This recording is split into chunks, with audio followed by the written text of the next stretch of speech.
Buenas tardes, jóvenes del quinto de secundaria del Divino Maestro. Los docentes de Ciencia y Tecnología hemos elaborado el siguiente documento denominado Cómo empleamos las magnitudes físicas y la teoría del error en la vida cotidiana.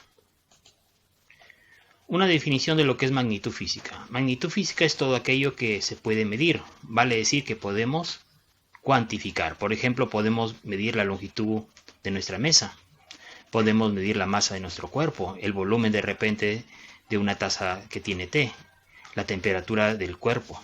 Podemos medir la fuerza que aplicamos sobre una caja para que ésta se desplace. Podemos medir la velocidad que tiene un móvil, ¿no es cierto?, que está compitiendo, por ejemplo. ¿Para qué sirven las magnitudes físicas? Para traducir en números los resultados de nuestras observaciones. Así, en el lenguaje que se utiliza en la física, este lenguaje, gracias a las magnitudes físicas, será claro, preciso y terminante. Magnitud y unidad. Llamamos magnitud a cualquier característica de la materia o de los cambios que ésta experimenta y que se puede medir.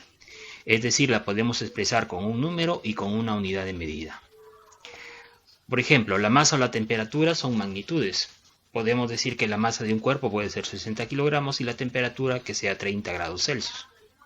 Medir una magnitud es compararla con una cantidad de su misma naturaleza, que llamamos unidad, para ver cuántas veces la contiene, ¿no? Por ejemplo, si queremos medir la altura de una persona y dice que la persona tiene una altura de 1,7 metros, significa que tiene una unidad, que es el metro, y 0,7 décimas de esa unidad, ¿no?, que son 1,7 metros en total.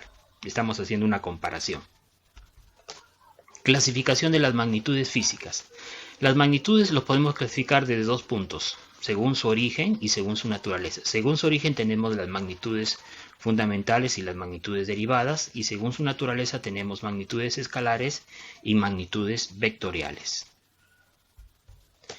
Comenzamos por la clasificación según su origen, ¿no? Según su origen hemos dicho que las magnitudes pueden ser fundamentales o derivadas. ¿Cuándo hablamos de magnitudes fundamentales? Aquellas que sirven de base para describir las demás magnitudes. ¿Qué significa? Que para que éstas se entiendan no necesitan de otras magnitudes, en otras palabras, y son o sirven de base para que otras magnitudes, que son las magnitudes derivadas, sí se puedan expresar. En mecánica, tres magnitudes fundamentales son suficientes, en el caso de la longitud, la masa y el tiempo. En el sistema internacional las magnitudes fundamentales son 7. Aparte de la longitud, la masa y el tiempo, tenemos la intensidad de corriente eléctrica, la temperatura termodinámica, la intensidad luminosa y la cantidad de sustancia. Estas son magnitudes fundamentales. Por sí solas se pueden expresar. Las magnitudes derivadas son aquellas magnitudes que están expresadas en función de las magnitudes fundamentales. ¿Qué significa? Que para que éstas se puedan expresar necesitan de las magnitudes fundamentales, ¿no? Y son varios tipos de magnitudes derivadas. Por ejemplo, la velocidad necesita de la longitud entre el tiempo. La aceleración necesita de la longitud entre el tiempo al cuadrado. La fuerza necesita de la masa por la aceleración, ¿no? Y así sucesivamente con las otras, como el trabajo, la superficie, densidad, presión, potencia, ¿no? Son magnitudes derivadas. Para poder expresarlas necesitamos de las magnitudes fundamentales. Como estábamos comentando, en el sistema internacional las magnitudes fundamentales son 7, ¿no? Longitud se expresa en metros, su símbolo M. La masa es en kilogramo, kg. El tiempo es en segundos, su símbolo S. La temperatura termodinámica, su unidad es el Kelvin, la letra K mayúscula. La cantidad de sustancia es el mol, se expresa de la misma manera como mol. Intensidad de corriente eléctrica es el ampere o amperio, la letra A mayúscula. La intensidad luminosa es la candela, CD. Estas son unidades fundamentales. Y en el caso de las unidades o magnitudes derivadas, son varias. Por ejemplo, tenemos la superficie, que es la longitud por la longitud, metro al cuadrado, símbolo S mayúscula. El volumen es el metro cúbico, la V mayúscula. La densidad es la masa entre el volumen, kilogramos entre metro cúbico, ¿no? Se simboliza con la letra D de densidad. La velocidad sería la longitud entre el tiempo, metros sobre segundo para el sistema internacional, la VV pequeña o minúscula. La aceleración, metros sobre segundo al cuadrado, su símbolo la A minúscula. La fuerza es el newton, que en este caso sería la masa por la aceleración. La presión es el pascal, que sería en este caso, bueno, la P mayúscula se expresaría la fuerza por unidad de área o superficie. La energía es el joule, que en este caso sería la fuerza por la distancia, ¿no? Se simboliza con la E mayúscula. Por su naturaleza, las magnitudes pueden ser escalares o pueden ser vectoriales. Cuando hablamos de magnitudes escalares, implican una escala, ¿no? Vale decir que para poder determinarlas necesitan simplemente de un valor numérico y de una unidad. Por ejemplo, el volumen es una de ellas, ¿no? 100 milímetros cúbicos. Acá está su cantidad, que es el valor numérico, y su unidad de medida, que sería milímetro cúbico. La temperatura, por ejemplo, 40 grados Celsius. Su valor numérico es 40 y su unidad sería los grados Celsius. El tiempo, por ejemplo, nos demoramos 5 segundos, ¿no? Su valor numérico sería 5 y su unidad de medida sería el segundo. A diferencia de las magnitudes vectoriales, que también necesitan de un valor numérico y una unidad, además necesitan de una dirección y de un sentido para que esa magnitud quede perfectamente determinada. Por ejemplo, cuando aplicamos una fuerza, ¿no? Nos dice que son 5 newtons. Su valor numérico es 5 y su unidad es newtons. Pero la fuerza lo debemos de aplicar, por ejemplo, en el sentido vertical. Esa sería su dirección. Y si está en contra de la gravedad, de repente sería un sentido negativo. Si la fuerza es a favor de la gravedad, le podemos poner un sentido positivo. ¿Ya? Entonces, las magnitudes vectoriales necesitan, además del valor numérico y unidad, necesitan de una dirección y un sentido para que queden perfectamente determinadas. Mediciones de la física. Miren, acá tenemos dos reglitas que están midiendo, por ejemplo, una barra metálica. ¿Sí? Una regla solamente tiene centímetros, como se observa en el dibujo, y otra tiene hasta milímetros. En el primer caso, si la medida que expresamos en este caso sería, por ejemplo, 9, podría ser un 9,6 ¿no? centímetros, pero no estamos seguros que sea 9,6 centímetros. O sea, hay una duda de que son 9 centímetros y un poquito más, pero menos de 10 centímetros. Eso sí hay seguridad, pero no sabemos, ¿no es cierto?, su valor en décimas. Hay una duda, ese resultado sería dudoso, darlo con décimas. En el segundo caso, miren, que tiene milímetros, la medida sería 9,6 ¿sí? centímetros. Ahí estaríamos, ¿no es cierto?, seguros. Pero si queremos darlo, ¿no es cierto?, en términos ya de centésimas de milímetro, pongámoslo así, por ejemplo, un 9,65, esta cifra de 5 prácticamente sería dudoso.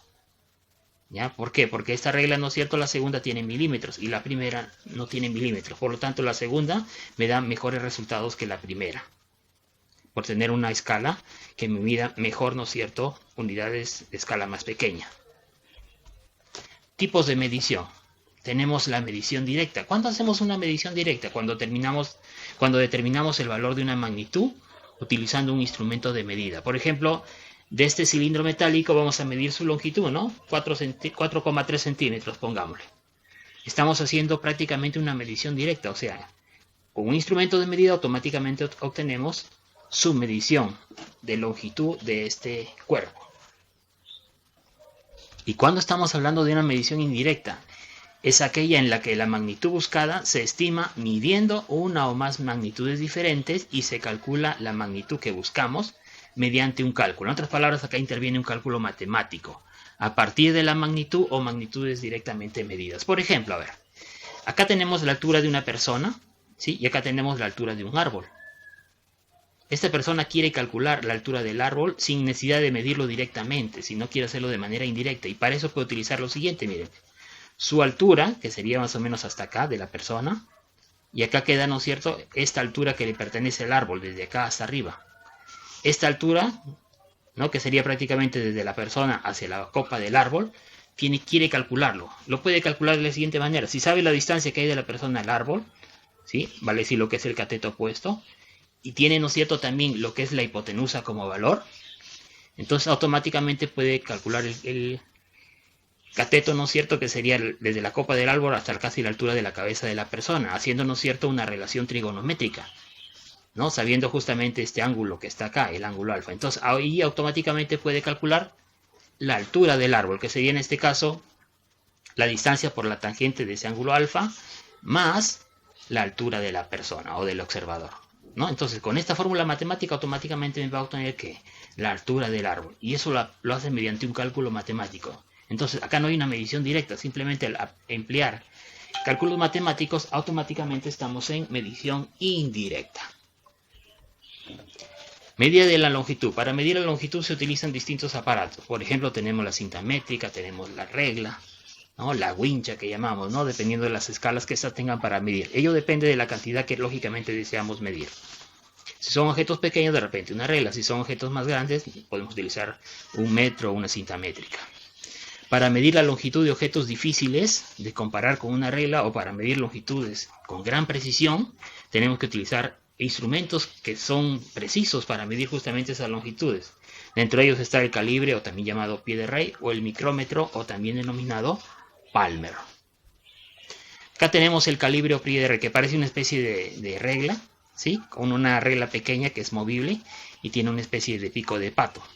¿Ya? Por ejemplo, el calibre o pie de rey se utiliza para hacer medidas de longitudes muy cortas, como en el caso del diámetro interior o exterior de un anillo. Bueno, acá tenemos un botón, ¿no? La profundidad de un hueco, qué sé yo. ¿Qué es lo que hace? Se coloca el objeto en la posición adecuada y ajustamos el pie de rey, ¿no? Que esto de acá ajuste acá. Luego leemos en la regla la cantidad antes de cero, ¿no? Antes de llegar a cero. En este caso sería la reglita apunta acá 22 milímetros, ¿ya? 22 milímetros, ¿ya? Esta pequeña reglita que está acá se llama el nonius, ¿ya? Leemos la división de la rejilla que mejor coincide con una división de esta regla. Vale decir, acá hay divisiones y la rayita que esté acá y coincida con la rayita de la regla principal, ¿sí? Va a ser el valor, lógicamente, en décimas de esos 22 milímetros. Por ejemplo, acá coincide más o menos la rayita que va con la división del número 9. Por lo tanto, el objeto mide 22,9 milímetros. Este tipo de instrumento de medición de longitud tiene un margen de error de 0,03 milímetros. ¿Ya? El pie de rey de esta figura consta de una regla graduada en milímetros, la que ustedes observan acá, y una rejilla deslizante, o también llamada los nonius, que es el de acá. La rejilla tiene una longitud de 19 milímetros, pero está dividido en 20 partes. Este nonius presenta una precisión de 0,05 milímetros y 0,03 de incertidumbre. Como decir, ese es su margen de error. El micrómetro o Palmer se utiliza para medir el espesor de objetos muy delgados, por ejemplo, el ancho de una moneda, ¿no? Veamos cómo funciona esto de acá, ¿ya? Colocamos el objeto, por ejemplo, una moneda en la posición adecuada y ajustamos el micrómetro, que es una especie de tornillo que hay acá. Lo ajustamos. Y vemos acá la regla que está acá. Cada rayita que está acá equivale a 0,05 milímetros. Y acá son 4 rayitas, por lo tanto, 0,5 por 4... el ancho de esta regla, de esta moneda, más o menos es 2 milímetros, ¿ya? Y luego vemos el tornillo, la línea que coincide con esta línea de acá. El tornillo que mide centésimas de milímetro, en este caso 0,1 milímetro, el cual se encuentra dividido en 50 partes, como se observa en el dibujo. Lo que hace este micrómetro, o también llamado Palmer, que pueda tener una precisión de 0,01 milímetro, ¿no? Es lo que puede llegar a medir como mínimo. Leemos la división del tornillo que coincide con la regla, como en este caso de acá. En este caso coincide 45, por lo tanto la división es de 45, el objeto mide 2 milímetros más 0,45 milímetros, por lo tanto su medición sería 2,45 milímetros y su margen de error es más o menos 0,01 milímetro. Para medir las masas nosotros empleamos las balanzas, ¿no? Por ejemplo, acá tenemos una balanza digital. ¿Qué es lo que hacemos? Encendemos la balanza digital y de ahí nos aseguramos que la balanza sola, nada de un objeto arriba por el momento, marque 0. Luego colocamos el objeto que queremos pesar, ¿sí? Y vemos, ¿no es cierto?, el valor de la balanza, ¿no? Por ejemplo, si yo quiero pesar un sólido, acá de frente ya me da su valor. Pero ¿qué pasaría si yo quiero pesar un líquido? ¿Qué es lo que haría? Primero prendo mi balanza, ningún objeto arriba, pongo el recipiente donde va a ir el líquido, y a la balanza lo ajusto al mecanismo de 0 para que todo lo que está encima, el recipiente, ¿no es cierto?, que va a contener el líquido, se pese como 0 gramos. Y luego vierto el líquido dentro del recipiente y automáticamente la balanza ya me está dando el valor del líquido, ¿ya? Entonces eso es lo que me permiten las balanzas digitales. No, acá lo dice, si pesas utilizando un envase, por ejemplo una luna de reloj, un beaker que es un vaso de precipitación o una probeta, debes de contar su masa o el peso de ese objeto. Además debes anotar el error o precisión de la balanza. Las balanzas también como instrumentos de medición tienen error, ¿no? Medida del volumen. Para medir el volumen de un sólido se puede realizar medidas indirectas o directas, según el sólido ya sea regular o no. Ya. En este caso, por ejemplo, queremos medir el volumen de un líquido, ¿no? El volumen de un líquido lo podemos medir, por ejemplo, en una probeta, ¿no? La cantidad que me dé en el menisco, ese es el volumen de líquido. Pero ¿qué pasa si yo quiero medir el volumen de un cuerpo sólido? Simplemente, ¿qué es lo que hago? El cuerpo sólido lo sumerjo en ese líquido y el volumen del líquido va a aumentar. Ese volumen desplazado sería el cuerpo del sólido. Vale decir, el volumen inicial lo voy a restar del volumen final y, ¿no es cierto?, me va a quedar un volumen que sería prácticamente el volumen desplazado, que corresponde al volumen de ese cuerpo sólido. Ya recordemos que cuando uno mide en una probeta o en un instrumento de medición para volúmenes, se va a formar en la superficie del líquido una curvatura que se llama el menisco. ¿Ya? Justamente en la parte más curvada del menisco, ahí se hace la lectura, y esa es la cantidad del volumen, dependiendo lógicamente de las graduaciones que tenga el instrumento de medición, como en el caso de la probeta. Para medir líquidos podemos emplear instrumentos como pipetas, probetas, matraces aforados, buretas, ¿no? Hay diferentes formas. Medida de la densidad. La densidad de un cuerpo se suele medir de forma indirecta. Para ello se mide primero su masa del cuerpo y también después se mide el volumen. Y se aplica una fórmula, ¿no? Que dice que la densidad es la masa entre el volumen. Entonces, como estamos aplicando una fórmula, esto de acá sería una medición indirecta, ¿no? Porque estamos empleando una fórmula. La densidad se representa por la letra griega ρ o simplemente por la letra D. Y su unidad en el sistema internacional serían los kilogramos sobre metro cúbico. Ese es para el sistema internacional, ¿ya? En otros sistemas, por ejemplo, nosotros empleamos lo que sería gramos sobre centímetros cúbicos. Tendríamos que hacer conversiones para ese caso. Es una magnitud intensiva, ¿no? Que no depende de la masa de la materia. La densidad de los líquidos se mide directamente con unos aparatos llamados los densímetros. Por ejemplo, los densímetros se ponen sobre un líquido. Acá está el líquido. Ponemos el densímetro, que es el de acá, y donde marca la curvatura del menisco, esa es la densidad de ese líquido. Por ejemplo, acá sería 1,07 su densidad, ¿no? Por ejemplo, 1,07 gramos sobre mililitro, por decir.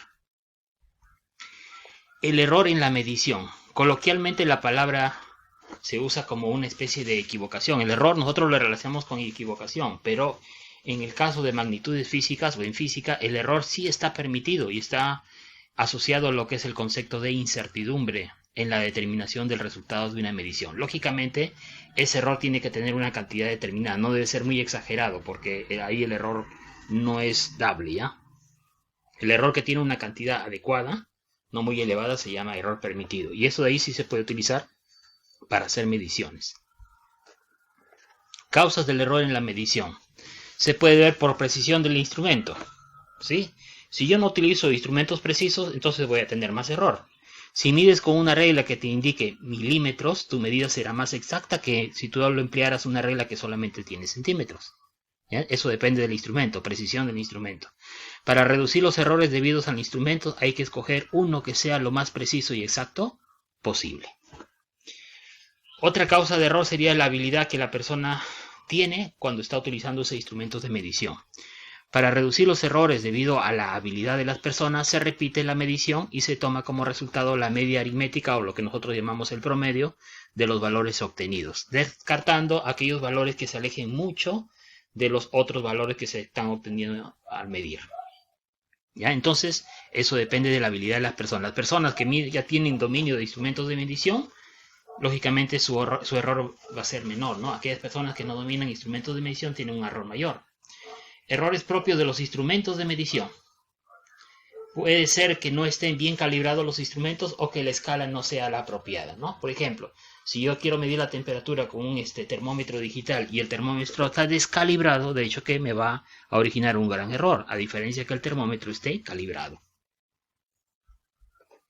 Veamos unos ejemplos. Imagina que quieres medir la longitud de tu libro. Lo haces varias veces y obtienes los siguientes resultados. Primera medida 21,2 centímetros, segunda medida 21 centímetros, tercera medida 21 centímetros, cuarta medida 21,7 centímetros, quinta medida 20,9 centímetros. Descartamos el cuarto resultado, 21,7. ¿Por qué? Porque está alejando mucho de los otros resultados y eso me va a malograr mi medida. ¿Ya? Entonces, de esos 4 resultados que nos quedan, sacamos la media aritmética, sumamos los 4, lo dividimos entre 4, y eso va a ser prácticamente nuestra media aritmética o promedio, que sería la longitud del libro. En este caso, aproximadamente 21 centímetros. Actividad 1. A continuación, mide el largo de tu mesa. El largo dice, no dice el ancho, mide el largo. Lo puedes hacer con 1 metro o utilizando una wincha. Hazlo 4 veces, vas a tener 4 valores. Y de ahí saca su promedio. Las unidades que estés haciendo la medición de esa mesa, hazlo en centímetros. Y ahí te vas a dar cuenta de que en cada medida no necesariamente te va a dar el mismo valor, pero sí muy parecido. Resultados de una medición. La medida, le vamos a llamar M si quieren, de una longitud debe de expresarse de la siguiente manera. M es la medida más menos el error que representa la incertidumbre de la medición. O sea, ¿qué significa? Siempre que hagamos medición, siempre va a haber una incertidumbre, ¿sí? El error, en otras palabras, sería la incertidumbre. Podemos medir de más o de menos del valor real, ¿no? Por ejemplo, si con una regla graduada en milímetros se mide el grosor de una moneda, el valor de la medida se expresa de la siguiente manera. El grosor de la moneda es 2 milímetros, más menos 0,5 milímetros. Esto significa la incertidumbre, ¿no? Puede ser 0,5 milímetros más o puede ser menos 0,5 milímetros menos. Entre esos valores va a estar el valor de la medición de tu moneda. A eso se refiere. En instrumentos analógicos, ya, que generalmente son los que nosotros empleamos manualmente, la incertidumbre de la medición, o sea, su sensibilidad, se considera igual a la mitad de la precisión. En instrumentos digitales, el error es igual a la precisión o la sensibilidad. De ahí que se diga que los instrumentos digitales, ¿no es cierto?, tienen mayor sensibilidad o precisión que aquellos analógicos, ya, porque están dados prácticamente por mecanismos electrónicos, siempre y cuando, lógicamente, las herramientas estén correctamente calibradas. Esa es la condición. Estimación del error. Cuando hablamos de un error absoluto, es la diferencia entre el valor medido y el valor verdadero, que es el valor real de una magnitud. ¿Ya? Por ejemplo, acá tenemos el error absoluto, el valor que nosotros medimos menos el valor real o verdadero. ¿Sí? Esa diferencia le sacamos valor absoluto y le pones el signo más menos, porque ese sería, ¿no es cierto?, la incertidumbre, pues, que puede ser más menos del valor de la moneda real, ¿no? Este es cuando hacemos una medida, pero cuando hacemos varias medidas, entonces ese valor medido significa el promedio del valor medido, menos el valor verdadero, el valor real, ¿no? Valor absoluto más menos, ese sería el error absoluto. El error relativo y porcentual. Hay una relación entre lo que es el error relativo y porcentual, ¿ya? A ver, es el coeficiente entre el error absoluto y el valor verdadero. ¿Ya? Entonces, si yo tengo el error absoluto y eso de ahí lo voy a dividir entre el valor verdadero, voy a tener, ¿no es cierto?, lo que sería el error relativo, también llamado porcentual. El error relativo prácticamente es una diferencia entre esos dos. Y si lo multiplico por 100%, ya tendría lo que es el error porcentual. ¿Ya? Veamos la fórmula de una vez. El error relativo sería el error absoluto entre el valor verdadero. ¿Ya? Si a esto de acá lo multiplico por 100%, entonces tendría el error porcentual. O sea, van de la mano estos dos errores. Usualmente se expresa en términos de porcentaje. Este es el más usado, el error porcentual, ¿ya? Para esto solo lo multiplicamos por 100%, como les había comentado. Cuanto menor sea el error relativo, menor sea este valor, menor también será, menor sea este valor, menor también será, ¿no es cierto?, el error porcentual y por lo tanto la incertidumbre de la medida. Por ejemplo, un error porcentual no debe sobrepasar el más menos 5% de una medida. Si sobrepasa ese más menos 5%, no debería tomarse, ¿no es cierto?, ese instrumento de medida para medir porque tiene un error demasiado elevado y eso nos lleva a mucha confusión. Tiene que ser menor a ese valor. Ejemplo. 5 estudiantes miden la masa de un objeto y obtienen las siguientes medidas. 8,29 gramos, 8,26 gramos, 8,28 gramos, 8,26 gramos y 8,28 gramos. Ahí están las 5 medidas. Si la masa del objeto es 8,27 gramos, esa es su masa real, ¿ya? Determina el error absoluto y el error porcentual cometido. Entonces vamos a sacar el promedio, ¿no? La masa media. Sumamos los 5 valores, lo dividimos entre 5 y me sale 8,28 gramos. Redondeando, lógicamente. Calculamos el error absoluto. Sería este valor que hemos medido menos el valor verdadero, ¿sí? Y me sale un valor de 0,01 gramos. Recuerden que este puede ser más, menos, ¿ah? Porque es un error absoluto. Puede ser positivo o negativo el valor. Calculamos ahora sí el error porcentual. Esta división lo vamos a dividir entre el valor verdadero, que sería 8,27 gramos, y lo multiplicamos por 100%. Y nos sale lógicamente el error porcentual, que es un valor de 0,12%. No puede ser positivo y negativo al mismo tiempo, recuerden eso, ¿ya? Es menor esto de acá al 5%, ¿no? Significa que es un error permitido, en otras palabras. Por lo tanto, el error porcentual es de 0,12%. Otro ejemplo. Al medir la rapidez de un auto Fórmula 1, un equipo encontró un error absoluto de 0,2 km por hora respecto al valor aceptado de 256,5 km por hora. Este sería el valor real, ¿no? Y este sería el valor medido. Luego, al medir el tiempo que se tarda en cambiar una llanta, se encontró un error absoluto cuyo valor es de 0,2 segundos en relación con un tiempo de 4,7 segundos. ¿Qué medición fue más precisa? Entonces veamos a ver. Vamos a medir el error en términos de porcentaje para los kilómetros por hora, ¿ya? Me dice que el error absoluto fue de 0,2 kilómetros por hora. Acá iniciar a hacer cálculo porque ya me dan el valor del error absoluto. Eso lo divido, ¿no es cierto?, entre el valor real, el valor verdadero. Y lo multiplico por 100% y me va a salir un valor de aproximadamente 0,1%. Más o menos 0,1. ¿Ya? 0,1%. Recuerden que es más menos 1 es esto, ¿ya? Vamos ahora a hacer la medida para el tiempo, miren. El porcentaje de error, o el error porcentual sería igual al error absoluto, 0,2 segundos, que me dan como dato, entre el valor verdadero, ¿no? Que sería 4,7 segundos. Lo multiplicamos por 100%, nos da un valor de 4,3%. Entonces, ¿qué podemos decir de la primera medida, que es la velocidad en términos de error porcentual, y el otro, ¿no es cierto?, el tiempo, que es en términos de error porcentual para segundos, ¿no? Observamos que ambas medidas tienen un error absoluto, de hecho que sí, acá está. Pero el error relativo nos permite saber cuál es la medida más precisa. Por ejemplo, este tiene menor error porcentual y el otro tiene mayor, miren, por lo tanto este de acá, ¿no es cierto?, su margen de error es mucho menor, este de acá es más elevado. ¿Ya? Entonces la primera medida, ¿no es cierto?, tiene menor error porcentual que la segunda. A eso se refiere. Recuerden que el error porcentual puede ser más menos, ¿eh?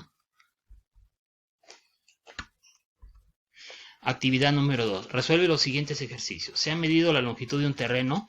Los datos obtenidos son los siguientes. Primera medición, 100 metros, con 212. La segunda medición es 100,210 metros. La tercera medición es 100,214 metros.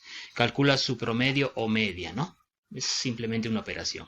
2. Con un cronómetro se midió el tiempo que tarda un borrador en caer de la mesa al suelo desde una misma altura. Si el tiempo verdadero que tarda en caer es de 2,15 segundos, analiza los resultados.